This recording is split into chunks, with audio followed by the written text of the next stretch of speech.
This was our original sketch, which was to design something which looked a little bit like a stained glass window, but using plastic instead of glass. We came up with this geometric design and we thought we'd just fill all of the little spaces and voids with different brightly coloured pieces of recycled plastic. To cut these out, we're going to switch things up and we're going to use our WAZER Waterjet cutter. This works in a very similar way to the CNC, but instead uses a super accurate and high pressure water jet to blast through the material. Pretty neat, eh?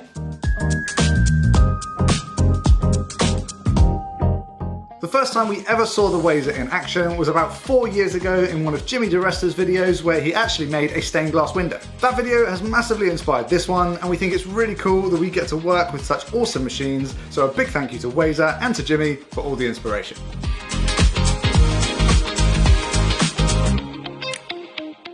There's a couple of benefits of using this over the CNC for this application. The main one being that the kerf cut is only 1.2mm wide, meaning there's a lot less waste produced. Now, as you know, we try and collect every single scrap of plastic waste that we produce. We're currently experimenting with ways that we can collect the small amount of waste that the Waterjet produces. The plastics that we work with all float in water, whereas the abrasive will sink to the bottom, so separation should be feasible. If you've got any ideas on how we can make that work, just let us know.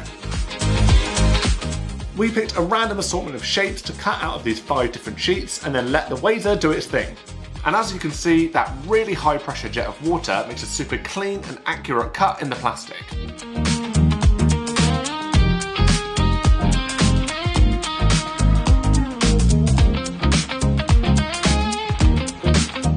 We are very pleased to find that these pieces fit absolutely perfectly with no need for glue or screws.